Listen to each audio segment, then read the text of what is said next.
Bonjour à tous et bienvenue sur Lucky Day, je suis Bakang, je suis avec Dicom. Aujourd'hui, on reçoit Louis Marty, fondateur de Merci Andy. Ouais. Épisode très cool. Il a vraiment été très généreux. Avec nous, ouais. Franchement, Merci pour ça d'ailleurs. On a T'as pris été du super plaisir. généreux. Zéro langue de bois. Il y a beaucoup de choses qui ont été dites. On a parlé RSE, on a parlé du climat social actuel dans le monde du travail. Et parce qu'il a une boîte aussi qu'il a étendue aux États-Unis, c'était très important pour lui de pouvoir parler de tout le mouvement Black Lives Matter que lui a subi aussi aux États-Unis.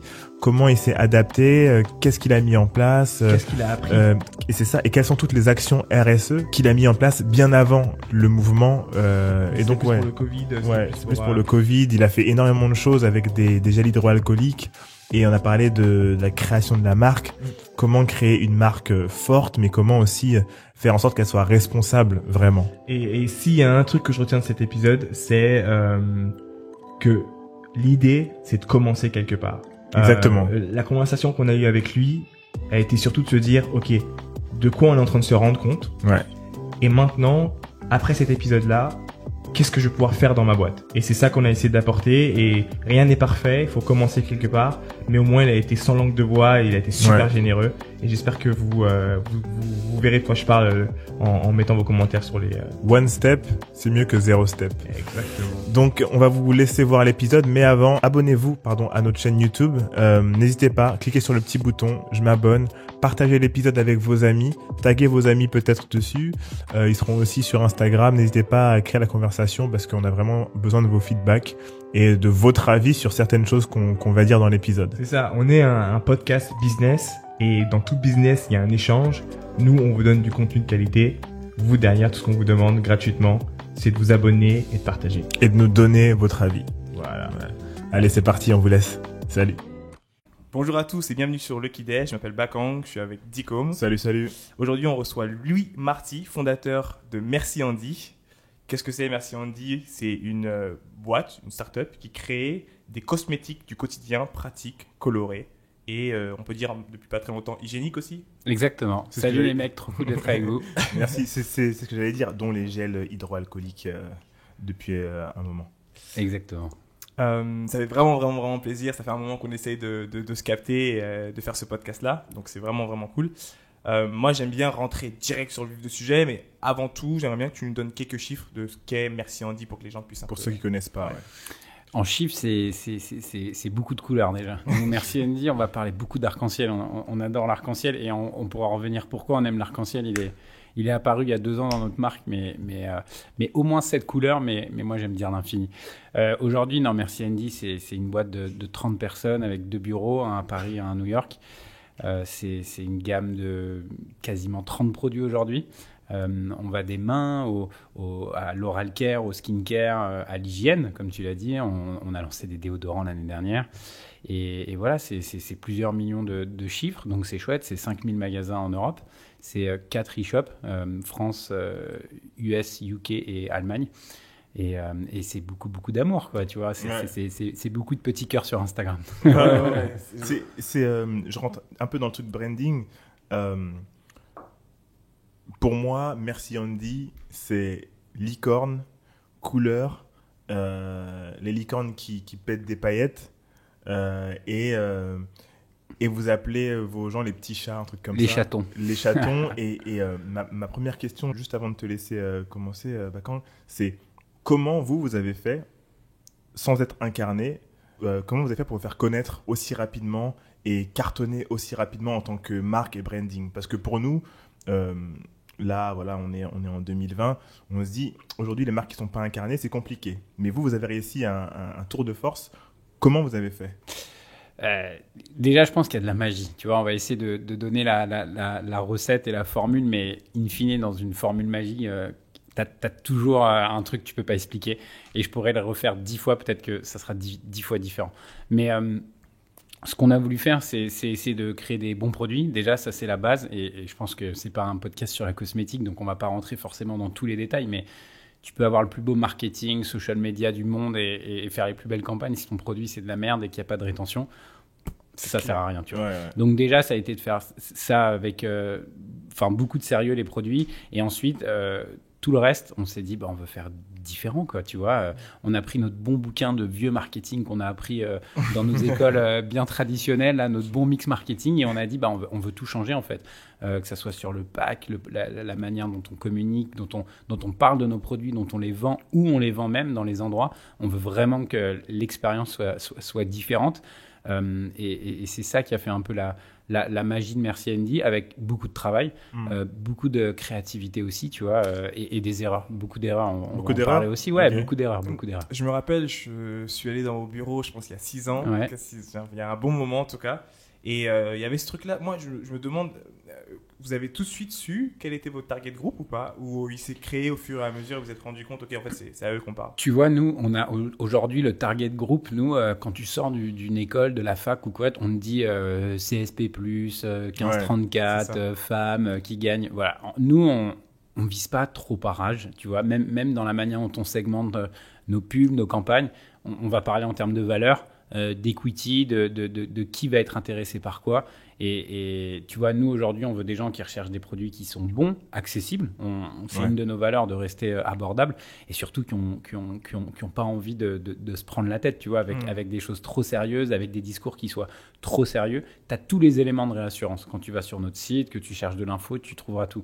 Mais ce qu'on veut, c'est procurer une surprise à chaque fois que tu touches nos produits. Et une surprise, la définition de surprise, je l'ai vraiment regardée, c'est une émotion inattendue. Tu vois, donc voilà, tu ouvres, tu reçois ton colis, tu ouvres la boîte, il faut qu'il y ait quelque chose de surprenant dedans. Une blague, un You Are Hot Honey, tu vois, on fait plein de trucs différents, on teste en fonction des marchés. On en parlait avant, mais tout ne marche pas de la même manière. On a un humour assez chelou en France. Donc, tu vois, on adapte des choses. Et ça, dans tous les points de contact que tu as avec nos petits chatons, tu vois. Et idem sur Instagram. Nous, on ne veut pas poster une photo si elle ne raconte pas quelque chose, s'il n'y a pas une histoire. On préfère se taire. Idem sur TikTok. On s'est évidemment lancé il y a plus de 9 mois sur TikTok. Ah, vous étiez en avance par rapport à beaucoup. Ouais, on était en avance. Ouais, mais c'est cool. J'avais vu votre podcast où il fallait être pionnier. Et on a été pionnier. Aujourd'hui, je pense qu'on est une marque tu vois, assez créative sur TikTok. Et pareil, on ne va pas poster du contenu pour poster du contenu. Il faut vraiment qu'il ait une valeur ajoutée dans la routine de nos petits chatons. Tu vois. Si c'est juste une photo de plus dans leur feed, en fait, ciao, quoi. Ok. C'est intéressant. Les amis, on va aller vite sur cette partie-là parce que tu en parles aussi des fois sur d'autres podcasts qu'on vous invite à aller écouter. Par contre, pour rester toujours sur ce même sujet, l'internationalisation du coup. Comment est-ce que vous êtes passé de France à vous dire ok, on va aller en Allemagne ou en Angleterre, etc. Vous avez levé des fonds? Alors nous, notre parcours rapidement, on a créé Merci Andy, donc ça fait plus de 6 ans maintenant. Au départ, c'était évidemment on s'est dit on va mettre ces produits-là dans des endroits cool. Et Colette, nous à l'époque, c'était Colette, c'était Urban, c'était des petits concept stores à Belleville, dans le 11e, à Lyon. Voilà, on se faisait très concept store pour se faire connaître. On n'avait pas besoin de thunes. Moi, je vivais chez ma mère. Roland, il avait un boulot. Et voilà, c'était vraiment branding. On se marre avec les copains et on essaye de faire des produits rigolos. Et puis un jour, ça a grandi. On a fini nos études. C'était un projet étudiant?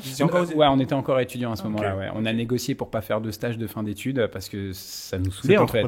Quoi. Ouais, exactement. Et on a négocié de faire notre stage au sein de notre boîte, qui finalement ça a accepté. À retenir pour tous les étudiants qui nous écoutent. Bah ouais, c'est horrible. Mixer les deux, essayer de négocier pour faire en sorte que ça devienne. Et prenez vos potes de promo en stagiaire aussi, comme ça ils sont chauds.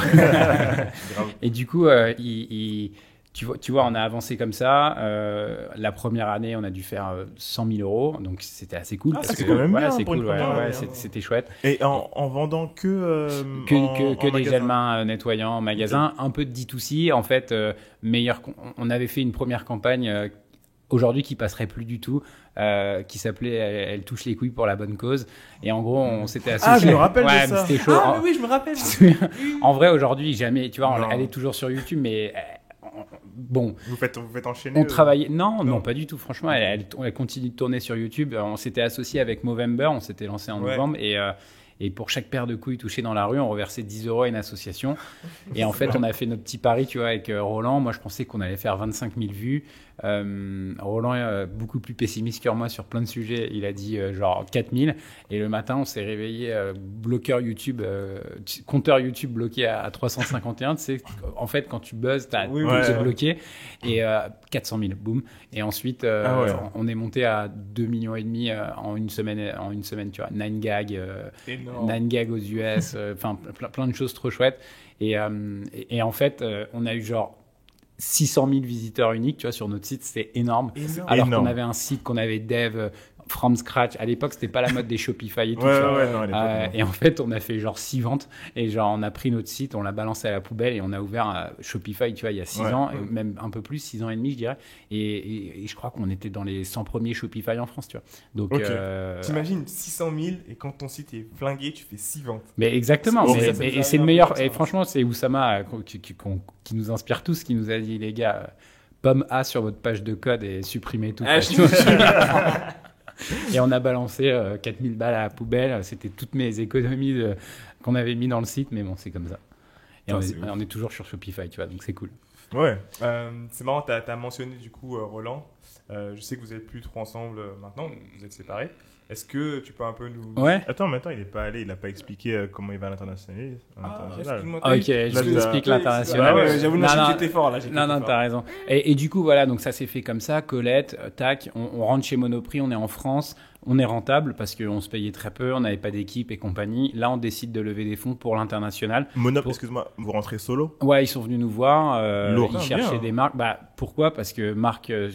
on avait déjà travaillé notre social media, on avait une communauté et aujourd'hui, ils ne recherchent pas que des produits, ils recherchent des communautés qui peuvent... Ils ont moins de trafic en magasin, ils sont concurrencés, donc ils recherchent des marques qui sont capables de driver en magasin, tu vois. Et voilà, donc ça marche très bien chez Monoprix. Et là, tu as Sephora qui vient nous voir et qui dit « Je voudrais vous mettre dans 15 pays ». Et nous, on n'était pas prêts du tout, tu vois. Il y avait écrit que en français et tout. Et on a « Fake it until you make it hein, », tu la connais. Et oui, on est prêt d'aller en Serbie la semaine prochaine, évidemment. En Serbie, carrément. Ouais, le pays le plus loin et le plus... pas chelou, mais c'est vrai que c'était pas prioritaire pour nous d'aller en Serbie. Mais ils ont des magasins en Serbie. Ils sont très make-up en plus, non ? Make-up. Ils sont très make-up, c'est vrai. Mais après, tu vois, on est en Pologne où ils sont très hygiène, ça marche bien aussi, donc c'est cool. Et puis voilà, on rentre chez eux et à ce moment-là, on se dit, ok, on lève des fonds. C'était la 2e année, on avait fait 360 000 euros de chiffre d'affaires et on décide de lever des fonds. On fait rentrer Utopia au capital. C'était à l'époque, il s'appelait comment ? Otium, ouais. Franchement, on a eu de la chance. On a quand même fait un roadshow histoire de mettre en concurrence. Tu vois, c'est toujours plus sexy. Après, on a eu un bon fit avec eux. C'est l'argent d'un entrepreneur, de Pierre-Édouard Stérin, de fondateur de Smartbox. Tu vois. Et puis Otium aussi, c'est pour moi, c'est un des fonds qui était le plus axé sur les produits consumer. Exactement. Tu vois, les autres, c'était très tech, machin. Et là, pour moi, c'était très sexy parce que c'était axé sur des produits physiques, comme on le voit aujourd'hui, mais c'était parmi les premiers. Exact. La team est plutôt cool en plus. Elle est trop cool. Enfin, nous, on kiffe notre board. Pendant les 3 ans, ils étaient très consumer. Et aujourd'hui, ils sont en train de consumer impact. Tu vois, ils nous challenge énormément et on est loin d'être parfait et peut-être qu'on ne le sera jamais, mais en tout cas, on essaye de se mettre vraiment sur ce chemin de la perfection, tu vois, et d'améliorer tout ce qu'on fait mal petit à petit. Et du coup, on est super content d'avoir ça. Et donc, du coup, avec cet argent, qu'est-ce qu'on a fait ? Vous avez levé combien ? On a levé 3 millions pour recruter on a recruté une Allemande, des gens du UK pour comprendre les cultures, adapter notre marque, aller dans les bons magasins, créer de l'awareness dans les pays. Comment on ne travaille pas avec même les influenceurs, tu vois, une influenceuse italienne ou allemande, en fait, ça n'a rien à voir. Les nanas, elles sont hyper différentes en termes de tout, de négo, de prix, de produits, de ce qu'elles veulent, de comment elles postent. C'est trop marrant parce qu'on avait cette conversation, on verra dans un autre épisode avec justement la manager, directrice de WeWork Europe. Et justement, on parlait de cette difficulté à savoir si on part avec du staff français pour aller à l'étranger ou est-ce qu'on recrute du staff directement du pays dans lequel on veut se localiser.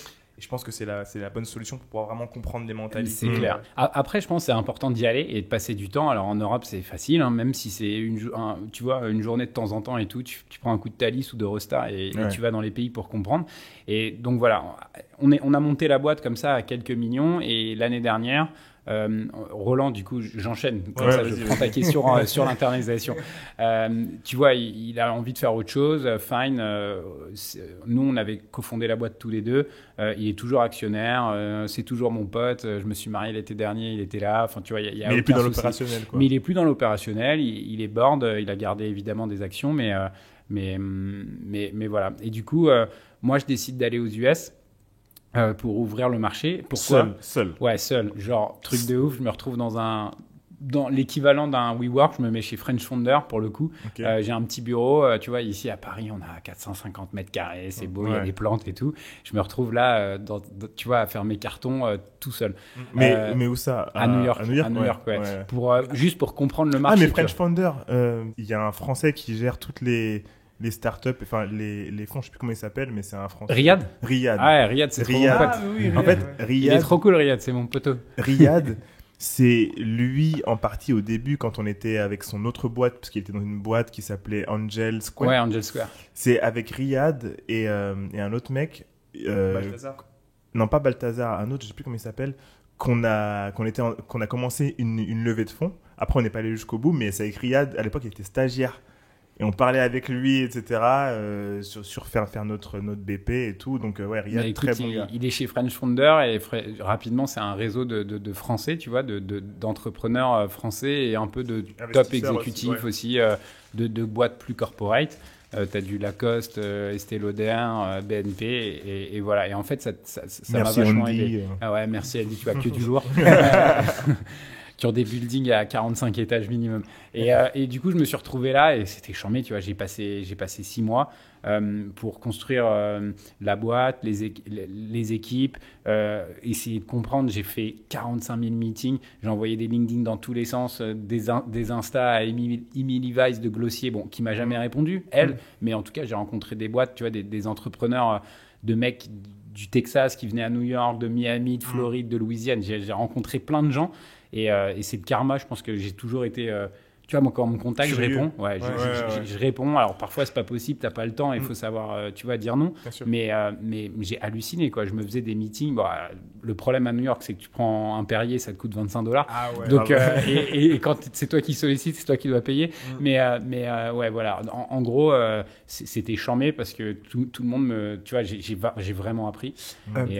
Qu'est-ce que t'as senti ? C'est quoi la différence de mentalité ? T'as senti la culture sur place en termes d'entrepreneuriat, etc. On me donne vraiment ta chance, tu vois. Et nous, aujourd'hui, à date, là, on fait le chiffre qu'on voulait faire à fin 2021, tu vois. Donc, on est super contents, c'est gros.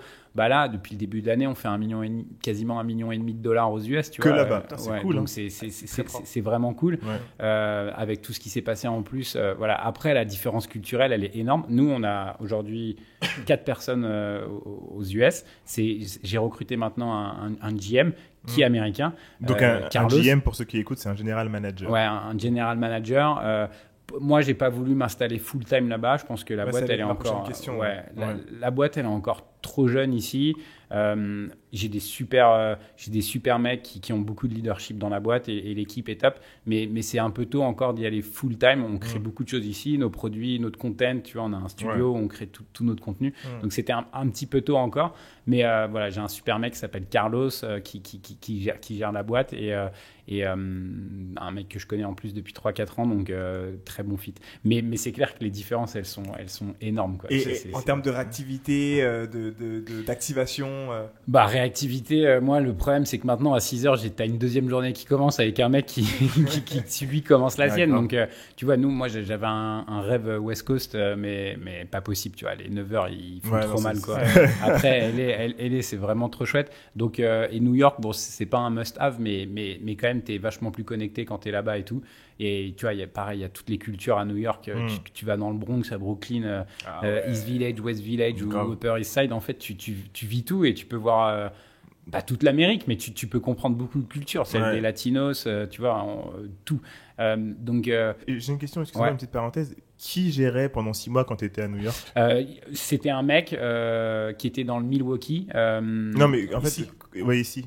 Quand j'étais ici, c'est une bonne question. J'ai recruté un DG en Europe, un peu voilà, qui est venu pendant 6-9 mois m'aider à structurer la boîte et s'occuper des équipes. Ils sont super importants ceux-là. Ouais, ils sont super importants. D'un œil extérieur. Exactement. C'était convenu que ça ne soit pas pour la vie. Il est venu vraiment pour me dégager du temps et m'aider à structurer. Il a mis beaucoup de bonnes choses. Et en fait, c'est vraiment structurant quand tu te sens prêt à scaler et à ouvrir des marchés aussi gros que les US. Tu vois. Pour ouvrir l'Italie, je ne pense pas que ça soit nécessaire, mais quand tu dois ouvrir un marché qui fait la taille d'un continent... il faut un mec qui puisse gérer là où t'es. Exactement. Et justement, moi, j'allais te demander au niveau, parce que c'est vraiment intéressant, on reste un peu sur les US, mais est-ce que vous êtes dans tous les États ou comment ça se passe en termes de... Franchement, c'est assez ouf sur notre site internet. On fonctionne très bien en Californie, on fonctionne vraiment bien en Louisiane aussi, et aussi, près de Chicago aussi, mais franchement, j'en sais rien. On l'a pas analysé pourquoi et compagnie. En retail, on a fait un partnership avec le groupe Urban Outfitters. Ok, c'est lourd. Ça, c'est le deal à faire. Et pour moi, je trouve qu'il est cohérent dessus. Il est méga cohérent. Après, ils bossent, tu sais, ils ont Urban Outfitters, ils ont Free People et Anthropologie. C'est des chaînes différentes. Nous, on bosse avec les trois. Et voilà, c'est super cool parce que c'est très jeune. Tu vois, très inclusif, c'est un peu le Asos du retail, tu vois, où nous, ça fitait parfaitement avec notre image. Et aujourd'hui, on bosse que avec eux en retail. On a quelques petites boutiques indépendantes aussi. Et en 2021, là, on vient de signer un deal avec un gros de la beauté. Et du coup, c'est pour ça qu'on réfléchit à